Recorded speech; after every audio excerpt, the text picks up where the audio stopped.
तक आपने देखा। पार्वती से कथा सुनते हुए बाल शिव को मां अनसुईया पर आए संकट का आभास होता है। बाल शिव मां के वचन में बंधे होने के कारण मां की रक्षा हेतु अपने त्रिशूल को भेजते हैं। त्रिशूल अनसुईया के संकट को दूर कराता है। जब सब कुशल मंगल है तो हमें आगे की कथा प्रारंभ करनी चाहिए। और देवी पार्वती आगे की कथा आरंभ करती है।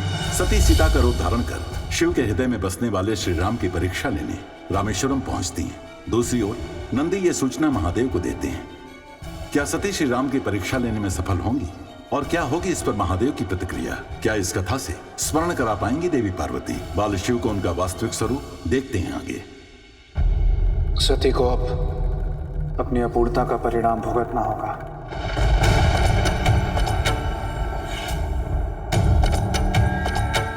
आप उन्हें रोक सकते हैं प्रभु, कृपया उन्हें रोक लीजिए। नंदी, किसी भी प्रक्रिया में आरंभ की नियति अंत होती है।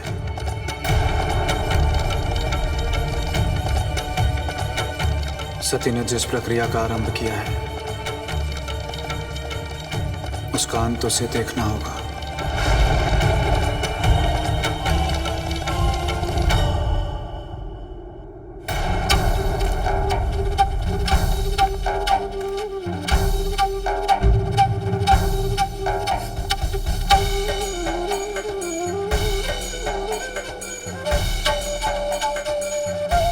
माता सीता,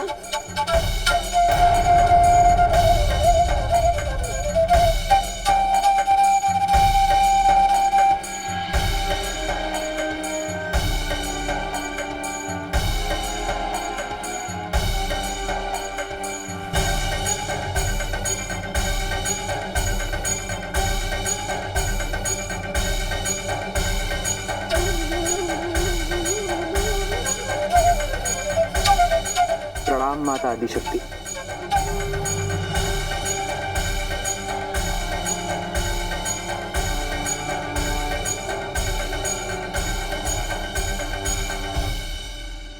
आप यहाँ अकेली? प्रभु महादेव कहाँ हैं? कितने सौभाग्य की बात है कि जिस शक्ति के बिना शिव की पूजा नहीं की जाती, उस शिव की पूजा को सफल बनाने में माता आदिशक्ति स्वयं पधारी है।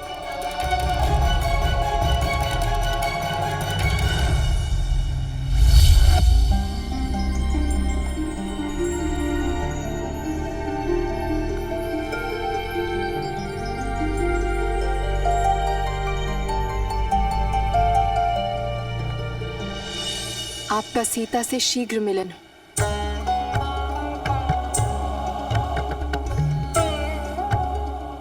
क्षमा प्रार्थी हूं। माता आदिशक्ति को क्षमा मांगने की आवश्यकता नहीं है। क्षमा अपने मन में उपजे उस संदेह के कारण जिसके कारण मैंने आपकी परीक्षा ली। जो आदिशक्ति की माया को भेद सकता है वो निश्चय ही परम ब्रह्म ही हो सकता है। शिव के आराध्य श्री राम को मेरा प्रणाम।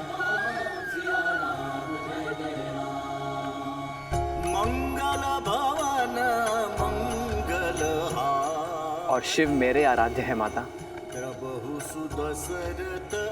मैं सदैव उनका ही नाम जपता हूँ। यही तो हरि और हर का समन्वय है। पालनकर्ता और संहारकर्ता का संतुलन, जिससे संपूर्ण संसार संचालित होता है।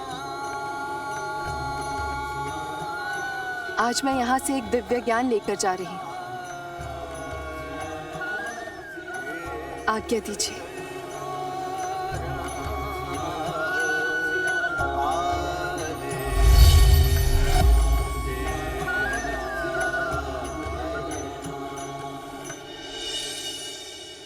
समझ गया पुरसन मित्र। शिव के आराध्य विष्णु, विष्णु के आराध्य शिव, अर्थात दोनों एक दूसरे के भगवान भी है और भक्त भी। बिल्कुल सही। परंतु मुझे एक बात समझनी है कि ऐसा है क्यों? क्योंकि भक्त बने बिना भगवान नहीं बना जा सकता। इसलिए दोनों भक्त भी हैं और भगवान भी। इसलिए महादेव और विष्णु दो नहीं, एक ही हैं। परंतु दोनों एक कैसे हो सकते हैं मित्र?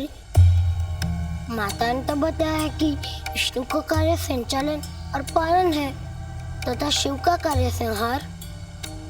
मूल संगार ही सृजन का बीज है। संहार नहीं होगा तो सृजन नहीं होगा। नवजीवन की गति रुक जाएगी। संहार के पश्चात ही तो संसार का नया उद्भव होता है। क्यों मित्र, सत्य कह रहा हूं ना? बिल्कुल सही। अब आगे की कथा पढ़ मित्र। सती ने उसके उपरांत क्या किया? सती को अपनी भूल की अनुभूति हो गई थी और वो कैलाश वापस लौट गई थी।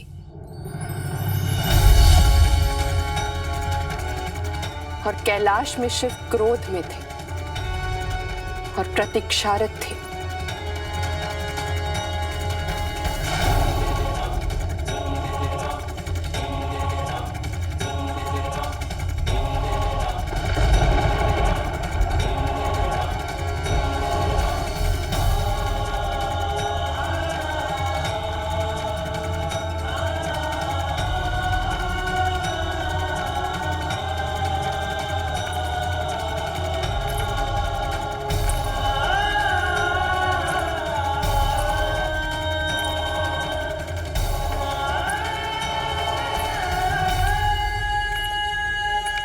रुक जाओ सती।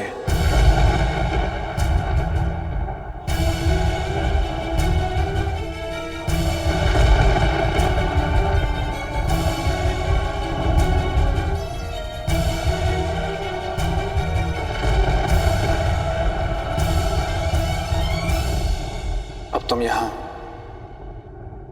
मेरे समीप नहीं बैठ सकती।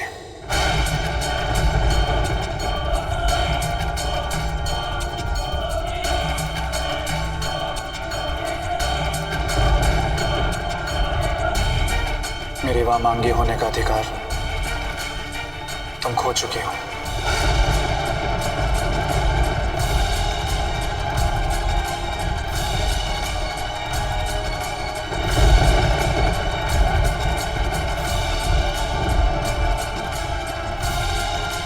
क्या कह रहे हैं आप? मैं आपकी अर्धांगिनी हूँ। आपके वामांग में बैठना मेरा अधिकार है।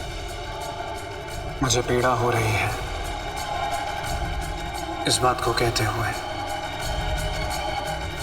कि तुम अब केवल मेरी अर्धांगिनी हो,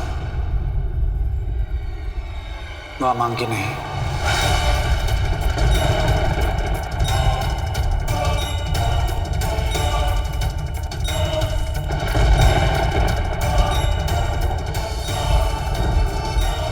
जहां पति पत्नी के बीच संदेह आ जाए वहां अधिकार समाप्त हो जाते हैं।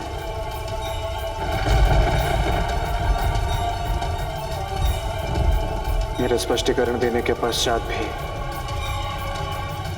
तुम मेरे आराध्य श्री राम की परीक्षा लेने चली गई, बिना मुझे बताए, बिना मेरे परामर्श के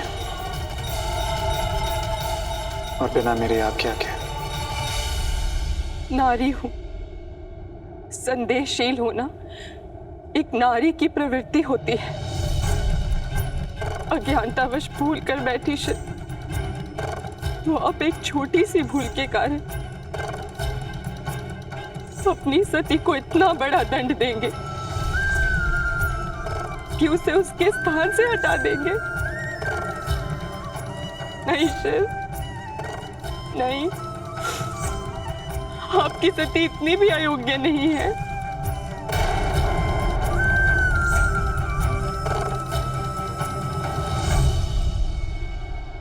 जिस अयोग्यता को तुम नारी के संदेहशील प्रवृत्ति की संज्ञा दे रही हो।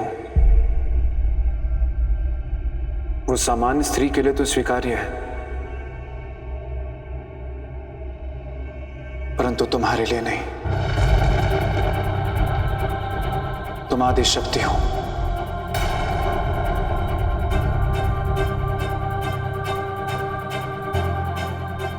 और इसकी अनुभूति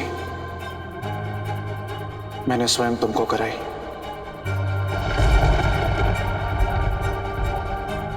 और इसके उपरांत तुमने जो कुछ किया वो क्षमा योग्य नहीं था।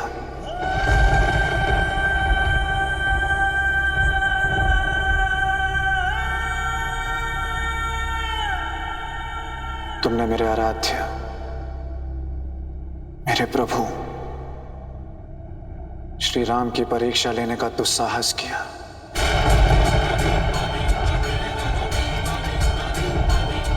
और इसी क्रम में तुमने उस स्त्री का रूप धारण किया जिन्हें मैं माता के रूप में पूजा करता हूं। आदि शक्ति की अयोग्यता इस संसार के नियम, धर्म, कर्म सब पर एक प्रकार का कुठारघात है।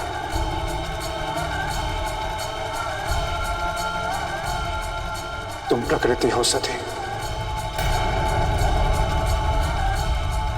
जिसे हर रूप में संपूर्ण और आदर्श होना था।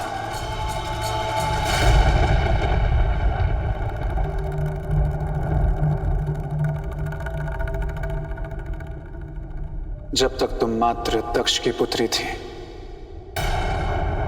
तो यह सब क्षमा योग्य होता, परंतु अब तुम शिव की अर्धांगिनी हो, आदि शक्ति हो। तुम्हें प्रशिक्षित होना था, संपूर्ण होना था। धैर्य और संयम से काम लेती तो संभवतः सब कुछ ठीक हो जाता, परंतु अब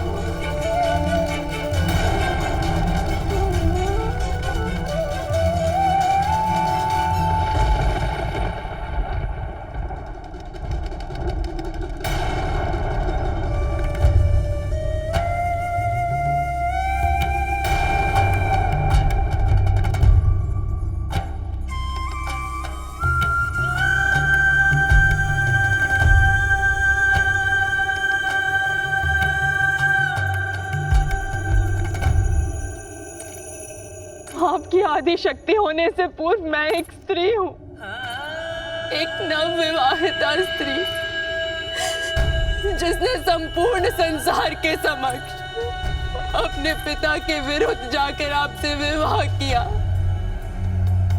जिसने आपसे अथाह प्रेम किया शिव।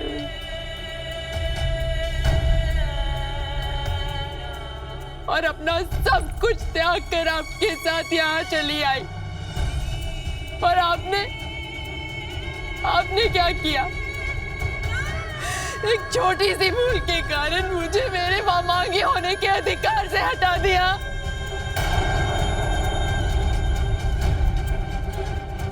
इतनी भी अयोग्य नहीं है आपकी सती। क्यों किया शिव? क्यों?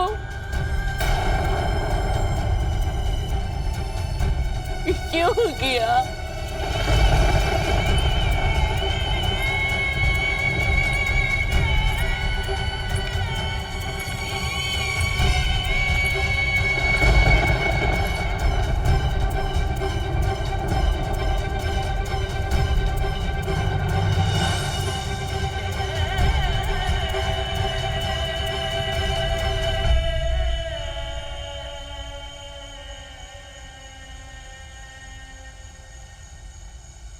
सती के अंत का आरंभ हो चुका था।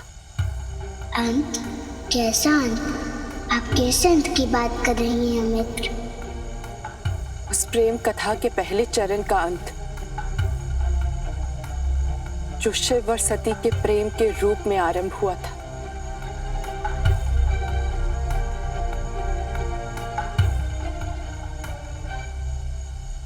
फिर आगे क्या हुआ पड़ोसन मित्र?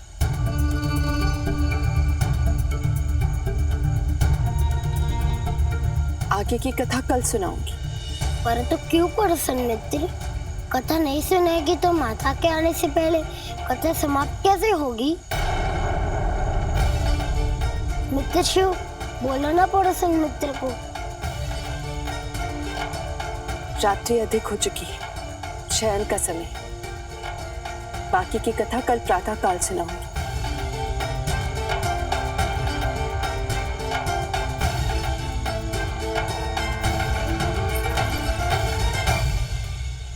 आप दोनों शयन कक्ष में जाकर शयन कीजिए।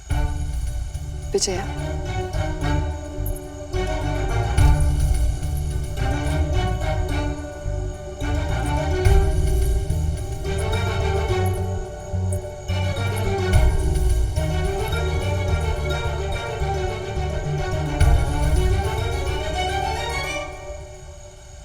माता,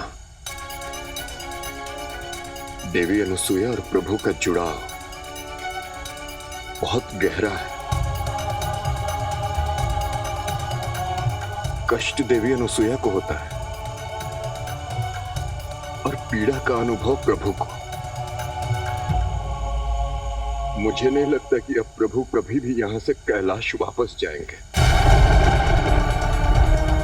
और आज के घटना के बाद तो मेरी आशा मृत प्राय हो गई। अब क्या होगा माता? क्या हम सबको प्रभु का सानिध्य कभी नहीं मिलेगा?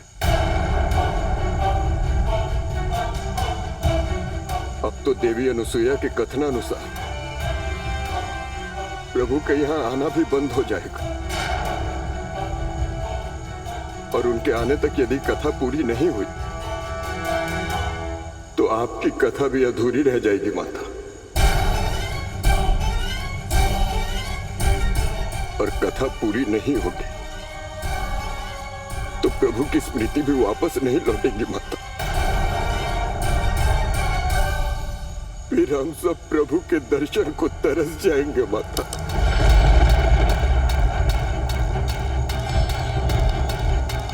और प्रभु भी सदा सदा के लिए बाल शिव बने देवी अनुसुईया के पास ही रह जाएंगे। हम दूर हो गए माता, प्रभु से हम सदा सदा के लिए दूर हो गए, अनाथ हो गए, असहाय हो गए माता। असहाय नहीं हूं मैं, अनाथ नहीं हूं मैं। यदि समय रहते सती अनुसुईया को यह समझ में नहीं आया तो उसे आदि शक्ति के रूप का भाजन बनना पड़ेगा। यदि पार्वती भक्ति का प्रतीक है तो आदि शक्ति प्रचंड शक्ति का प्रतीक है। आदि शक्ति से उसके शिव को दूर करना ये सती अनुसुईया नहीं कर सकती। सहन नहीं करूंगी मैं, नहीं करूंगी। और तब सती अनुसुईया को स्वयं शिव भी नहीं बचा पाएंगे। मेरी भक्ति को मेरी निर्बलता समझने की भूल मत करना सती अनुसुईया। मैं केवल पार्वती नहीं, आदि शक्ति हूं मैं।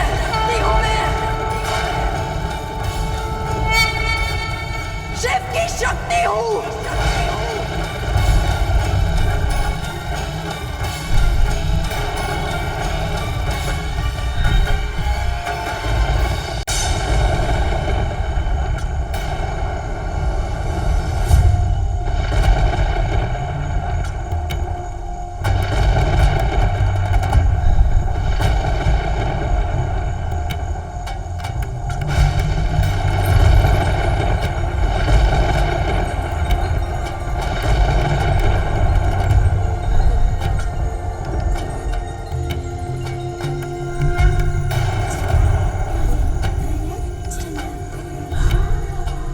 मित्र, क्या बात है? आपकी श्वास इतनी तीव्र क्यों चल रही है? श्वास की गति तो तब तीव्र होती है जब कोई क्रोध में होता है। किस बात से क्रोधित हैं आप?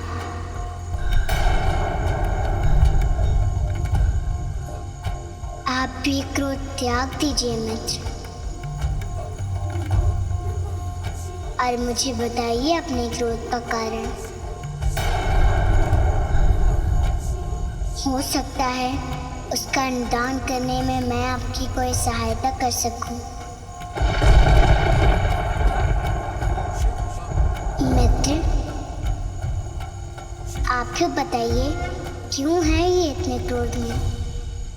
माता के पति महादेव के रूठ कर चले जाने और मनाने के पश्चात भी लौट कर न आने के कारण क्रोधित है। तो इसका तो बड़ा ही सरल निदान है मित्र। उन्हें अपने पास बुलाने के लिए प्रार्थना कीजिए, क्रोध नहीं।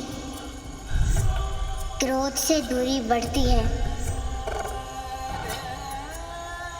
और आपके साथ मिलकर मैं भी प्रार्थना करूंगा कि आपके महादेव आपको शीघ्र मिल जाएं।